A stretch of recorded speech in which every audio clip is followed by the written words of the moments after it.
মাননীয় স্পিকার এবং deputy speaker দল থেকে পদত্যাগ করে নাই, দলের পদটা ত্যাগ করেছেন।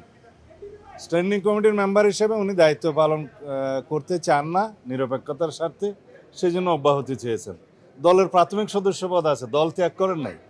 ৭০ অনুচ্ছেদ তখনই আকর্ষিত হবে যখন দল ত্যাগ করবে। ডেপুটি স্পিকারও তাই। আর মহামান্য রাষ্ট্রপতি অধিবেশন আহ্বান করেছেন জাতীয় সংসদের, সংস্কার পরিষদের কোনো অধিবেশন তো আহ্বান করেন নাই। আমরা জাতীয় সংসদের অধিবেশন এখন অংশগ্রহণ করছি সাংবিধানিকভাবে।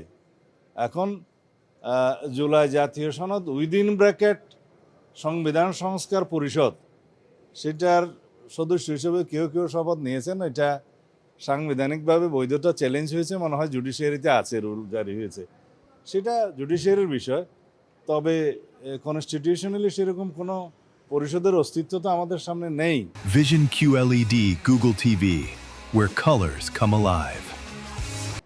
যদি গণভোটের রায় অনুসারে সেটা ধারণ করতে হয় কনস্টিটিউশনে, সেটা সংবিধানের আগে সংশোধনী হতে হবে, সেটা সংসদে আলাপ আলোচনা হবে এবং সংবিধান সংশোধন হলে সে মতে সেটা সংবিধানে ধারণ হবে। তারপরে যদি পরিষদ হয়, তারপরে যদি ফর্ম হয়, যদি শপথ গ্রহণ করতে হয়, সেটা তারপরের ব্যাপার।